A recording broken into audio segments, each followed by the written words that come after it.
Ipinahayag ni Senate President Alan Peter Cayetano na una sana niyang pupurihin si Senator Gatchalian matapos nitong igiit na 16 na boto ang kailangan upang mahatulan ang isang impeachable official.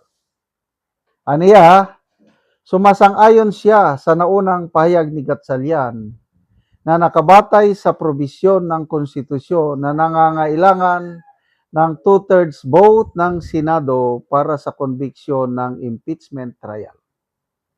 Gayunman, nagtaka siya matapos umano'y hindi na makita ang naturang post sa social media ni Gatchalian.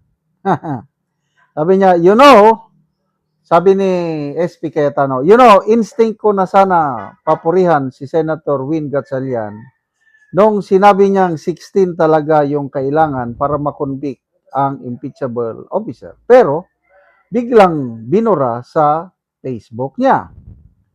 Lumabas ang pahayag sa gitna ng nagpapatuloy na debate hinggil sa kinakailangang bilang ng boto para sa impeachment trial ni Vice President Sara Duterte.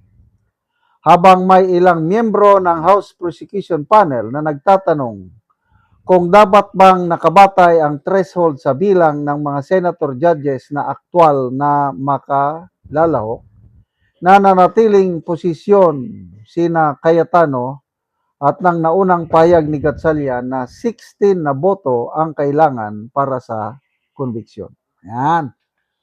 So, ang ganda. Kahit ako, nung mabasa ko yon, sabi ko, wow, it makes sense. Ibig sabihin, tama, hindi nadidiktahan ng kahit sino man si Gatchalian. Yan ang una kong instinct ko rin eh.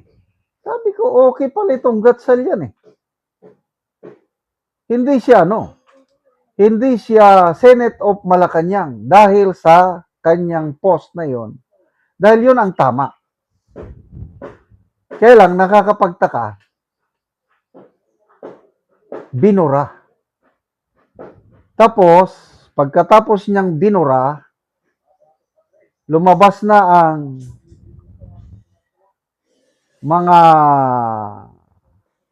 idea o proposisyon o I don't know how do I call it, yung mga kongresista na nagsasabing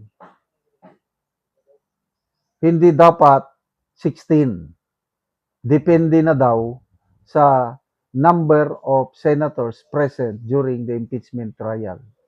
Ibig sabihin, hindi na naman nila susundin ang nakalagay sa konstitusyon. So bakit? Ang tanong, bakit nagbago ang isip ni Senator Gatchalian? Hindi kaya ito opinion ko lang duda ko lang. Hindi kaya ito na yung isang pruweba na sila, yung grupo niya ay Senado ng Malacanang. Maliban lang kung magpaliwanag siya. Bakit niya binura ang isang napakagandang post na nagsasaad ng katotohanan base sa nakalagay sa konstitusyon? Pag hindi siya nagpaliwanag, to me, lalo akong maniniwala, lalo kong napatunayan, totoo yung akusasyon ni Senator Alan Peter Cayetano na ang Gatchalian Block ay Senado ng Malacanang. Nadidiktahan sila. Kaya yung sabi ni Senator Rapi Tulfo na hindi daw sila nagpapadikta sa Malacanang, we were not born yesterday. Tignan nyo na po ang buhok na ito. 66 years old na po ako. Hindi naman bobo, hindi naman otso-otso ang mamamayang Pilipino. Huwag niyong insultuhin ang intellect ng mga Pilipino dahil nakikita namin, simple lang yan eh. Simple mathematics. 24 senators. Ano yung 2/3, di ba? 16. Tapos, ngayon, sabi nyo, 23 na lang ang senador. Bakit? Anong nangyari sa isa? Dahil, ito pala, pinapalabas nila na si Senator Jinggoy is disqualified na. Wala pang desisyon ang Sandigan Bayan. Kaya huwag kayong maniwala na disqualified na po si Senator Jinggoy. To me, 24 pa rin ang senador. Yun pa rin ang threshold. Si Senator Bato, nagtatago lang. Hindi siya pwedeng tanggalin. Dahil, nung nagtago si Senator Lacson nung kapanahunan niya, hindi naman siya natanggal bilang senador. Grabe talaga, no? Takot na takot sila kay BP Sara na tatakbo. Sige lang. Matatapos din ito. Konting ano na lang, ilang buwan na lang tayo maghintay. Sana masimulan na ang impeachment trial. Isa pang major concern, sino ang mag-preside? Hindi na daw si SP Cayetano eh. Ang plano ng Gatchalian Black, mag-elect daw sila ng bagong senator na mag-preside. At ang sinasabi nila, baka daw si Senator Chis Escudero ang mag-preside. Wow naman. Sige lang. Makinig, mag-obserba lang tayo mga kababayan. But, huwag nilang kalimutan, sovereignty resides among the people. Tayo po, mamamayan po ang may makapangyarihan sa demokrasyang gobyernong ito.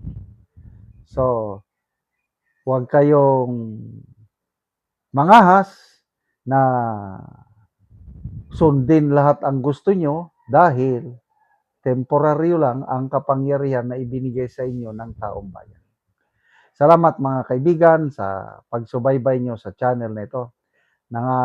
Nakakatulong kayo ng malaki sa tribong Talandig ng Bukidnon dahil ang income natin sa channel na ito is pantulong po sa tribo. Namimigay tayo ng libreng yero at pako para makapagpatayo sila ng mas maayos na tirahan. Panoorin nyo ang video na ito. Karon mo na ni ang mga yero nga ihatag sa mga tao nga kadtong nagpatindog og balay. Ano ni ang yero nga ipantabang mga tao nga nagkalisod.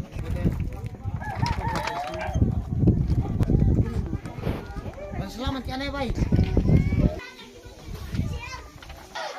Karon mo na ni ang pag-atupan ni Adis nga taga Sitio Malipayon nga mo ani ag-abo.